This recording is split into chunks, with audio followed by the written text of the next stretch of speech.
Hi guys, today we'll start chapter number 16, climate. So most of the students they get confused in the two words, especially the words are weather and climate.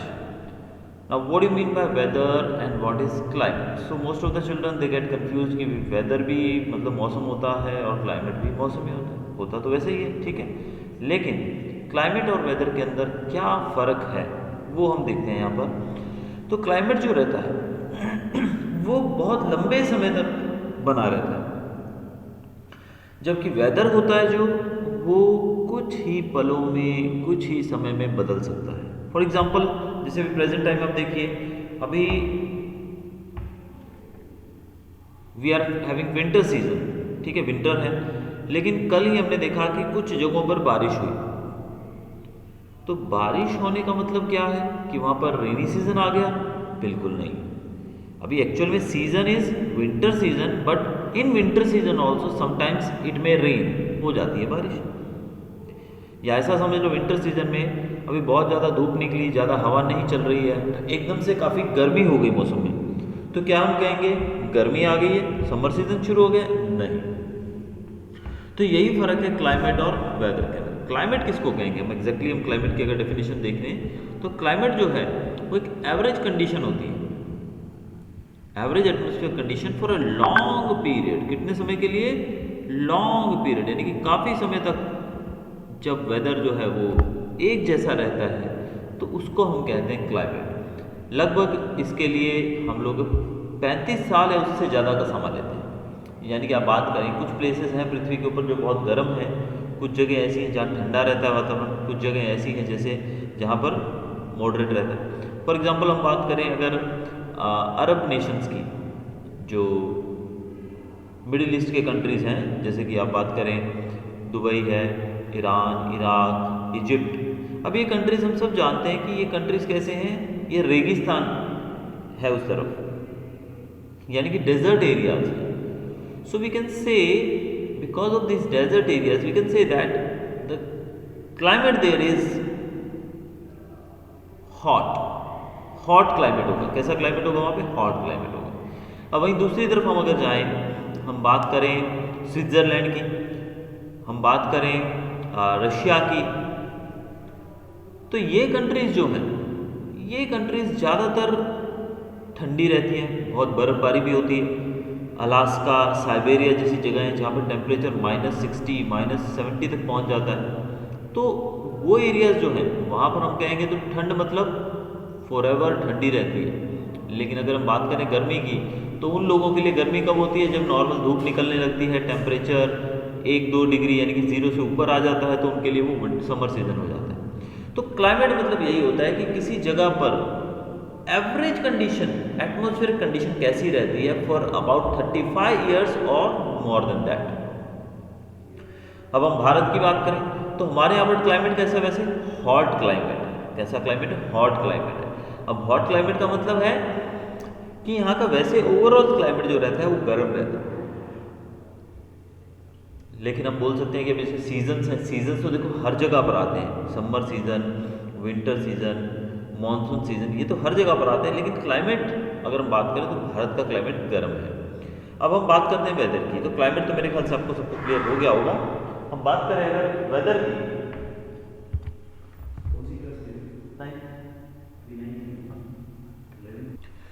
So if we talk about weather, weather की बात अगर करने जाएं तो weather जो है वो एक शॉर्ट टर्म कंडीशन कहा जाता है। इसको क्या कहा जाता है? देखिए क्लाइमेट जो है लॉन्ग टर्म कंडीशन है, यानी कि लॉन्ग पीरियड, और वेदर जो है it is short term condition. कैसी कंडीशन? ये शॉर्ट टर्म कंडीशन, यानी कि दिन में ये कभी भी बदल सकता है। अब वेदर के अंदर जो बदलाव आता है वो डिपेंड करता है एयर टेम्परेचर के ऊपर, एयर प्रेशर के ऊपर, और ह्यूमिडिटी, रेन, फॉग और अमाउंट ऑफ क्लाउड्स, यानी कि इन सब चीज़ों के ऊपर डिपेंड करता है। जैसे कि एयर टेम्परेचर, हवा का टेम्परेचर ज़्यादा होगा तो हमें गर्मी फील होगी, तो विल फील कि भी वेदर कैसा है? हॉट वेदर है। अगर हवा का टेम्परेचर कम होगा, ठंडी हवा लगेगी, तो गर्मी के दिनों में भी हमें ठंडक फील होगी, तो विल से भी टेम्परेचर थोड़ा ठंडा हो रहा है। हम क्या वर्ड यूज़ करते हैं शाम को? अरे भाई मौसम काफ़ी ठंडा हो गया है शाम होते होते, और जैसे जैसे दिन निकलता है, मॉर्निंग में सूरज निकलने का, हम बोलते हैं अरे भाई गर्मी बहुत बढ़ती जा रही है। ठीक है, तो इस तरीके से वेदर जो रहता है वो शॉर्ट टर्म कंडीशन रहती है, और क्लाइमेट जो है वो लॉन्ग टर्म कंडीशन रहती है। Weather affects are daily agricultural activities. Indian meteorological department publishes daily weather map and a report of the entire nation. Weather जो है वो हमारे दिनचर्या को भी प्रभावित करता है और एग्रीकल्चरल एक्टिविटीज़ को खासकर प्रभावित करता है, क्योंकि देखो जो खेतों में जो फसलें उगाई जाती हैं वहाँ पर सबसे पहले देखना पड़ता है कि भी वेदर जो है वो किस प्रकार का रहने वाला है। अगर देखिए वेदर की फॉरकास्ट देने के लिए जो हमारा इंडियन मीटेरोलॉजिकल डिपार्टमेंट है वो हर रोज़ वेदर की जानकारी देता है, और वो वेदर की जानकारी का मतलब होता है कि आज वेदर कैसा रहने वाला है, क्या बारिश होगी या गर्म रहेगी हवा, या फिर ठंडक पड़ेगी, कुछ जगहों पे ओले गिरते हैं जो हेल स्टॉर्म बोलते हैं। तो ऐसी चीज़ों के बारे में वो जानकारी देते रहते हैं। तो ये एक्टिविटीज़ जो है हमारी, ये वेदर जो है हमारी एग्रीकल्चरल एक्टिविटीज़ को सबसे ज़्यादा प्रभावित करता है। India shows a large diversity and characteristics in climatic conditions. भारत जो है एक बहुत बड़ा देश है, लगभग we are the 7th largest country in the world. तो ऐसे में भारत की जो क्लाइमेटिक कंडीशंस हैं वो बहुत भिन्न भिन्न हैं। डाइवर्सिटी मतलब डिफरेंट, अलग अलग जगहों पे अलग अलग, तो कैरेक्टरिस्टिक्स भी इसके अलग है। जैसे आप देखिए, एक तो भारत के अंदर जम्मू कश्मीर जैसी जगह है, नॉर्थ इंडिया एकदम टॉप, जहाँ पर बहुत मौसम ठंडा रहता है। फिर हम आते हैं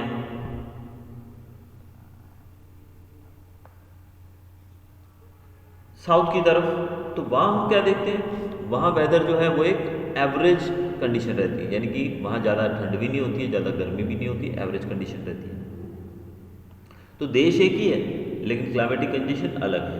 आप चले जाइए मॉय सिंड्रोम, जो आप लोग पढ़ चुके हैं पिछले चैप्टर में शायद, या नहीं तो आने वाले में पढ़ेंगे। मॉय सिंड्रोम जहाँ पर दुनिया में सबसे ज़्यादा बारिश होती है वो भी भारत के अंदर ही, चेरापूंजी के पास में, ईस्टर्न पार्ट में, वहाँ दुनिया की सबसे ज़्यादा बारिश होती है, रिकॉर्ड बारिश होती है वहाँ पे। तो देखिए भारत एक कंट्री है लेकिन यहाँ पर एक तरफ तो ऐसे हैं बर्फ़ से ढके पहाड़ हैं, चारों तरफ बर्फ़ है, जैसे कल ही हिमाचल प्रदेश में बहुत बर्फबारी हुई। साउथ इंडिया जहाँ पर ठंड लोगों को पता ही नहीं भी ठंड होती क्या है, टेम्परेचर नॉर्मल रहता है। फिर ईस्टर्न पार्ट में चले जाइए, वहाँ पर इतनी बारिश है, ऐसी जगह है जहाँ पर दुनिया में सबसे ज़्यादा बारिश रिकॉर्ड की गई है। तो ये चीज़ें हमें बताती हैं कि भारत का जो क्लाइमेट है वो बहुत ही डाइवर्सिफाइड है। Seasons change in some parts of the earth according to the wind direction. Wind direction की वजह से सीजन्स जो हैं वो बदलते रहते हैं, सीजन्स में बदलाव आता रहता है because of the change in the wind direction. आपने पढ़ा होगा मैप्स के अंदर कि जो हवा है अलग अलग मौसम के अंदर, अलग अलग जब विंटर, समर और मानसून रहता है उस समय अलग अलग दिशाओं से चलती है।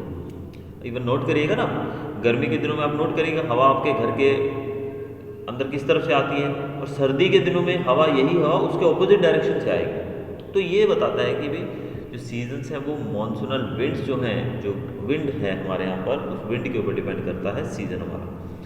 सो the winds which change their direction according to the season are called monsoon winds. तो ऐसी विंड्स, ऐसी हवाएं जो अपनी डायरेक्शन सीजन के साथ बदलती हैं उनको हम मॉनसून विंड्स कहते हैं। These winds are so named after the Arabic word मौसिम। India, Sri Lanka, Bangladesh, Pakistan and Myanmar are Asian countries which experience monsoon climate. तो मॉनसून विंड्स जो हैं वो हमारे यहाँ पर सीज़न को बदलने के लिए, सीज़न को प्रभावित करने के लिए जानी जाती हैं। और मॉनसून जो है इनको नाम दिया गया है अरबी शब्द से, अरबी भाषा से लिया गया ये शब्द है जिसको बोलते हैं मौसिम। अरबिक वर्ड है, अरबिक भाषा में बोला जाता है मौसिम, उससे बना है मॉनसून। भारत, श्रीलंका, बांग्लादेश, पाकिस्तान और म्यांमार जैसे एशियन कंट्रीज हैं,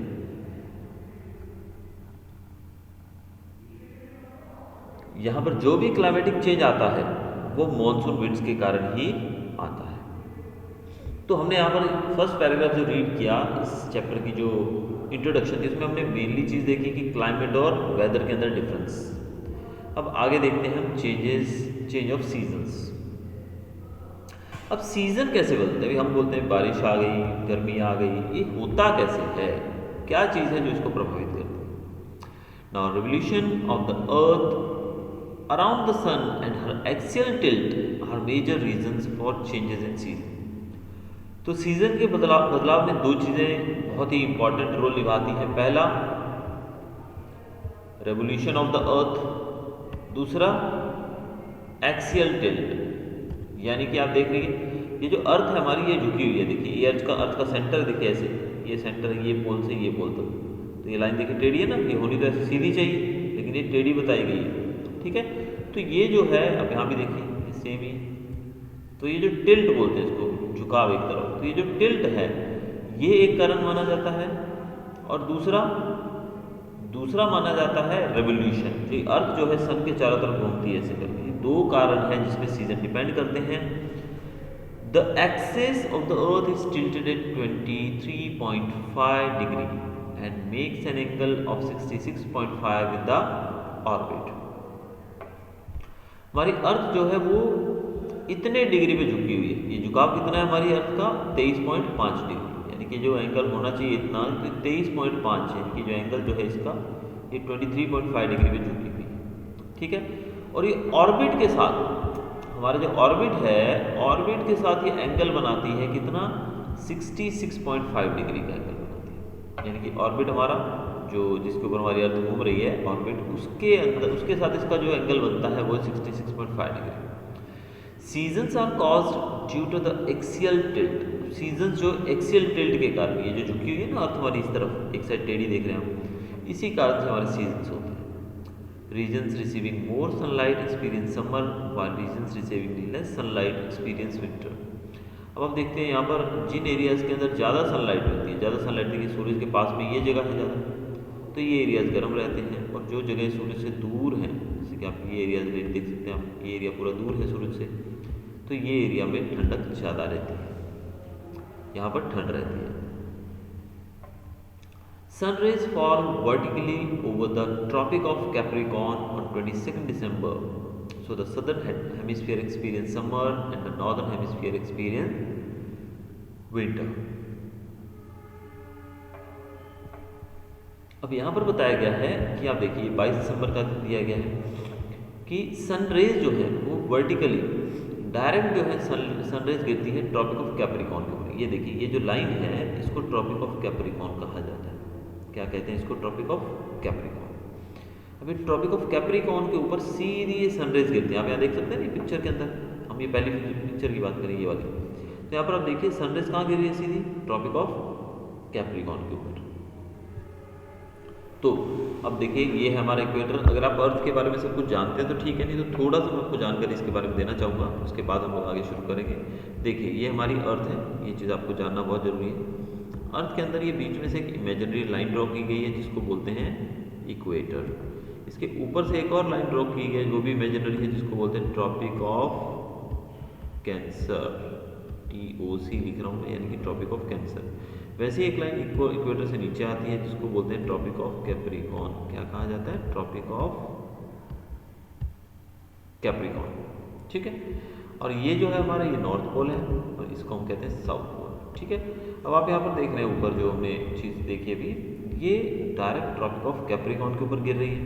और ये जो पूरी अर्थ है हमारी, अर्थ जो इक्वेटर, इसको दो पार्ट में बांटते हैं। देखिए ये इक्वेटर है, इक्वेटर ने इसको दो पार्ट में बांटा, ये ऊपर का पार्ट और ये सदर्न पार्ट। ये जो अपर पार्ट है इसको नॉर्थ बोलते हैं, तो हम बोलेंगे इसको नॉर्दर्न हेमिस्फीयर। क्या कहते हैं इसको? Northern hemisphere. वैसे ही सदर्न पार्ट को बोलते हैं सदर्न हेमिस्फीयर। ये दो चीज़ें आपको और ऐड करनी है, सदर्न हेमिस्फीयर। तो आपने यहाँ देखा कि जो डायरेक्ट सनरेज है वो ट्रॉपिक ऑफ कैप्रिकॉर्न के ऊपर गिर रही है। 22 दिसंबर की बात कर रहे हैं, 22 दिसंबर जो कि भी आने वाला है। सो यहाँ पर विंटर एक्सपीरियंस किया जाएगा।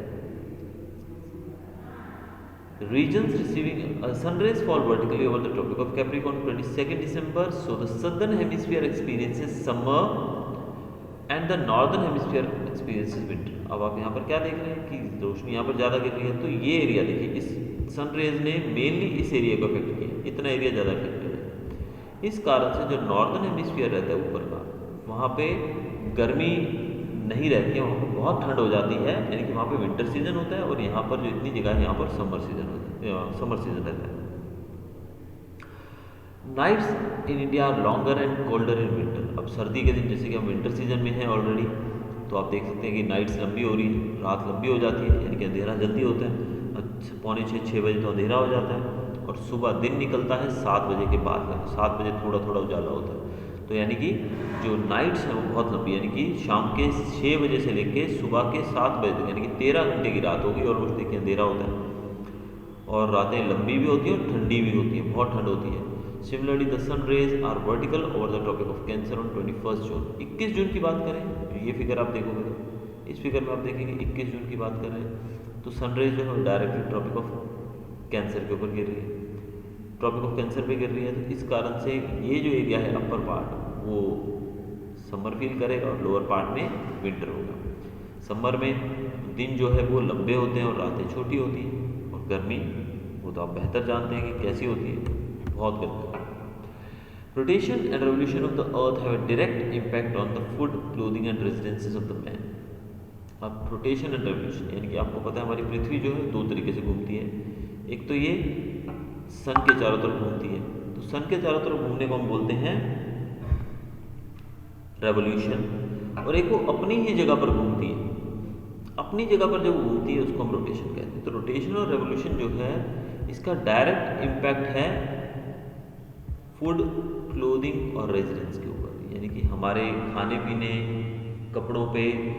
अब देखिए सर्दी आती है हम लोग गर्म कपड़े पहनने लगते हैं, सर्दी आती है हमारा खाना पीना भी बदल जाता है, गर्म चीज़ें खाना पसंद करते हैं, घी से बनी हुई चीज़ें। और रेजिडेंस, रहन, यानी कि जिन जगहों पर ठंड ज़्यादा होती है वहाँ पर घर लोग अलग तरीके से बनाते हैं, जहाँ पर ठंड कम होती है वहाँ पर अलग तरीके से घर बनाते हैं, तो उस पर भी फ़र्क, इसका डायरेक्ट असर पड़ता है। In monsoonal countries like India, the winter and summer monsoon winds, which change direction according to the season, affect the seasonal weather and give peculiar characteristics to the weather of every season.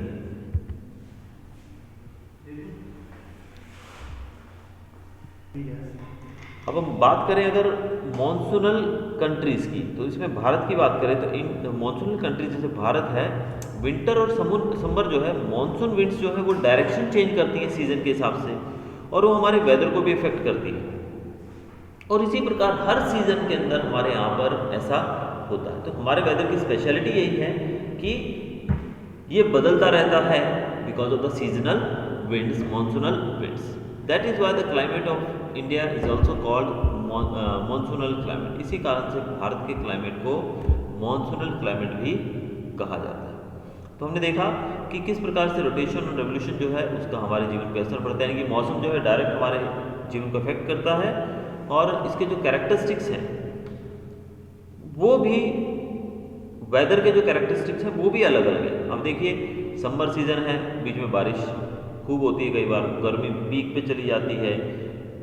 गर्मी के दिनों के अलावा बात करें सर्दियों में ठंड होती है, बारिश भी हो जाती है। अब जैसे प्रेजेंट टाइम में गर्मी काफ़ी फील हो रही थी, 2-3 दिन बीच में ठंड हो जाती है, गर्म हो जाता है मौसम। वी कांट जज कि मौसम किस तरीके से चल रहा है, वेदर इट इज समर और विंटर। तो मॉनसूनल क्लाइमेट हमारे देश के क्लाइमेट को हम कहते हैं। आगे हमारा है topic variations in the climates of India. भारत के क्लाइमेट के अंदर वेरिएशंस की बात करते हैं।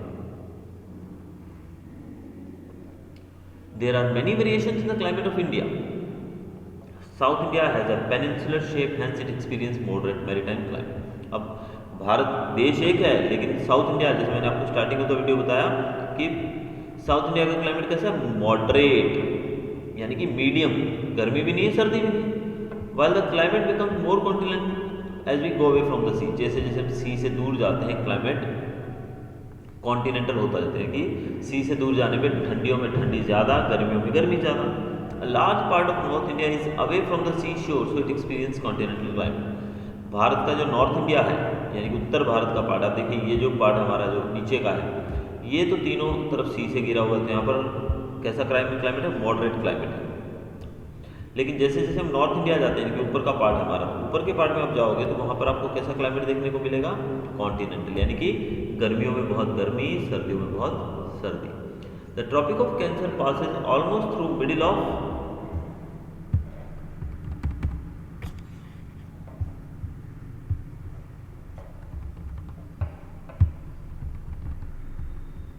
इंडिया। ट्रॉपिक ऑफ कैंसर की बात करें, वो भारत के बीच में से पास होती है, मिड में से पास होती है।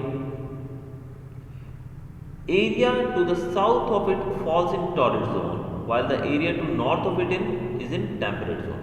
अब यहाँ पर आपको बताऊँ ट्रॉपिक ऑफ कैंसर की, I don't know whether you have seen or not, आप नोटिस करते हैं कि नहीं। जब आप यहाँ से, we are living in Kutch, तो हम कच्छ डिस्ट्रिक्ट के अंदर हैं, तो कच्छ से जब माता के मढ़ की साइड जाते हैं, you can search if you are watching my video from some other part of India, तो आप वहाँ पर टाइप करके देखिए माता नो मढ़, तो आपको वहाँ पर आइडिया लगेगा माता का मढ़ जो है, उस रास्ते में जब आप जाते हैं,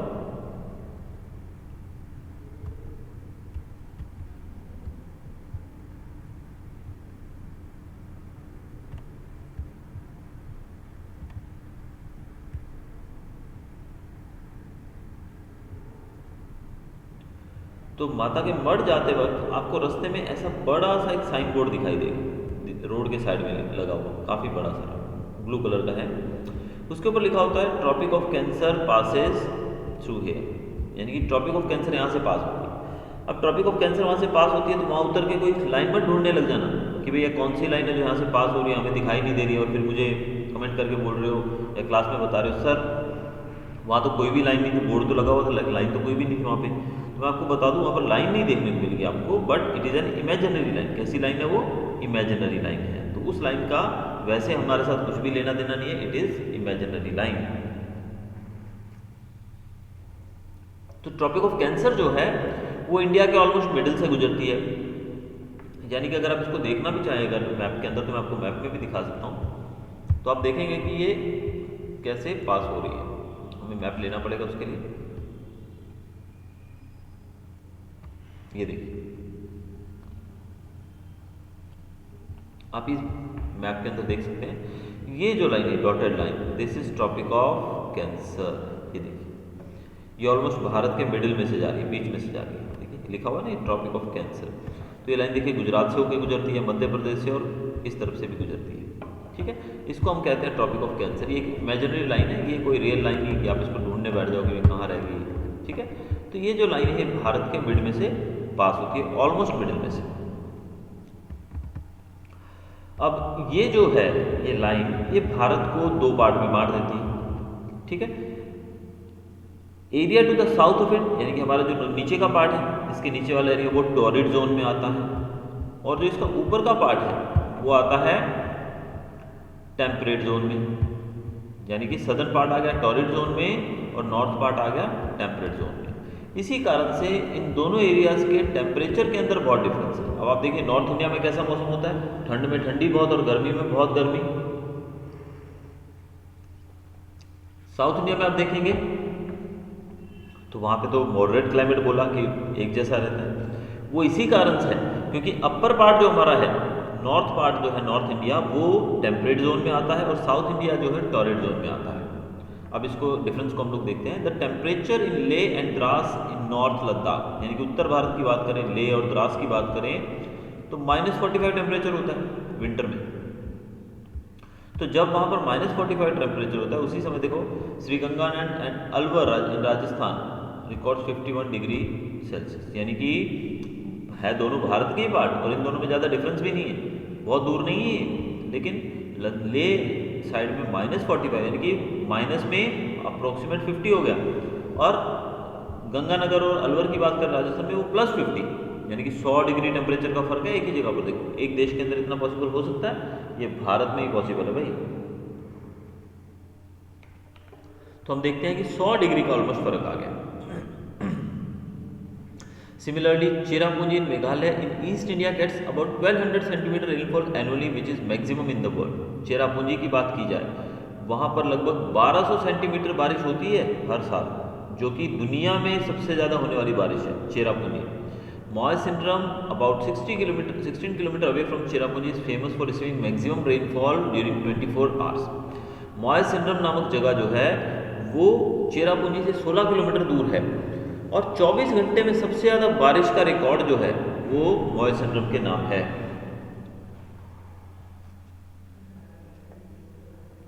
इन the west the deserts of Rajasthan receive only 10 to 12 centimetre rainfall. अब देखिए ईस्टर्न पार्ट में चेरापूंजी और मैसूरम जैसी जगह जहाँ की बहुत बारिश होती है, दुनिया में सबसे ज़्यादा बारिश यही होती है। और वहीं भारत के वेस्टर्न पार्ट में आ जाओ, गुजरात और राजस्थान की तरफ, तो राजस्थान का डेजर्ट जो है वहाँ से मुश्किल से 10 से 12 सेंटीमीटर रेनफॉल होती है। कितना डिफरेंस है देख लो।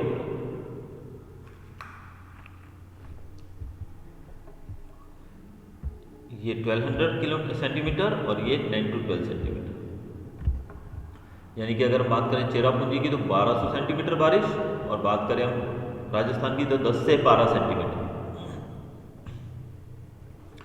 Contradicting climatic conditions are seen in a country when one region has devastating floods, the other faces drought due to the intense heat and scanty or absence of rain।